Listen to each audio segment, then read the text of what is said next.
जब मैं अपने कॉलेज लेवल में आई, जब कॉलेज में एडमिशन लिया, मैंने भोपाल से ही एक प्राइवेट इंजीनियरिंग कॉलेज से केमिकल इंजीनियरिंग किया है। और उस दौरान मुझे जब मैंने सोचना शुरुआत की कि क्या बनना है, कंटेम्पलेट किया कि एग्जैक्टली क्या करियर चाहती हूँ, तो लगा कि यार कहीं जो पुरानी ड्रीम थी, एक जो सपना था, वो अभी उसको सामने लाना चाहिए।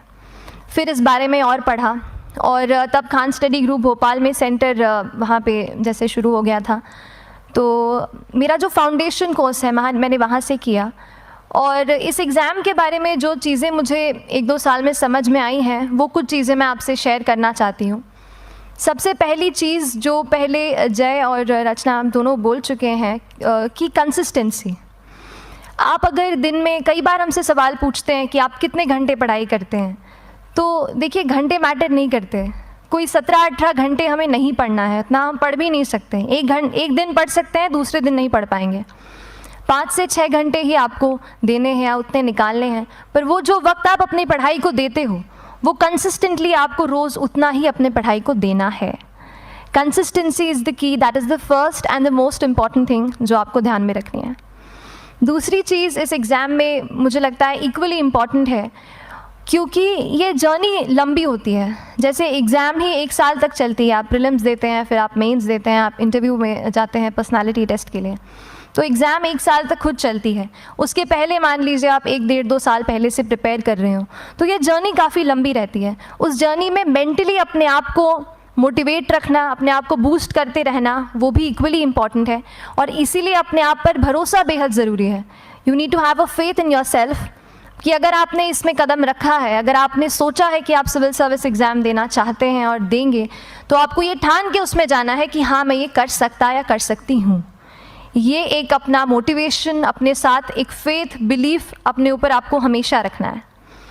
कमिंग टू प्रेपरेशन की कैसे तैयारी करनी है, बहुत सारी बातें आप सुन चुके हैं कि आंसर राइटिंग में कैसे करना होता है, आंसर राइटिंग का स्ट्रक्चर कैसा होना चाहिए। तो मैं शुरू में सबसे पहले ये कहूँगी कि मेरे प्रिपरेशन का बेस 2 चीज़ें रहीं। पहला था करंट अफेयर्स। करंट अफेयर्स इसलिए मैंने उसी से शुरुआत की क्योंकि करंट अफेयर्स सबसे इंटरेस्टिंग पार्ट होता है। कई बार आपको हिस्ट्री कभी बोरिंग लगेगी, कई बार आपको लगेगा ज्योग्राफी इतना, कभी हर किसी के अपने अपने फेवरेट्स होते हैं। तो मुझे वो 2 सब्जेक्ट्स लगते थे कि यार इतना मन नहीं करता है, लेकिन न्यूज़पेपर्स और करंट अफेयर्स में जो भी नया चल रहा है वो मुझे हमेशा इंटरेस्टिंग लगता था।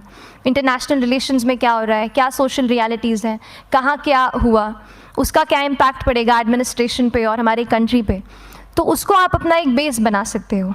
आप करंट अफेयर्स बेस्ड प्रिपरेशन कर सकते हैं, इसलिए भी क्योंकि अगर आप मेंस एग्ज़ाम देखेंगे तो काफ़ी डायनामिज्म आ गया है, केवल प्रीलिम्स में नहीं बल्कि जनरल स्टडीज़ पेपर 2, पेपर 3 में भी आप देखेंगे कई सारे ऐसे सवाल हैं जो करंट इवेंट्स से इंस्पायर्ड होते हैं, उन पे बेस्ड रहते हैं।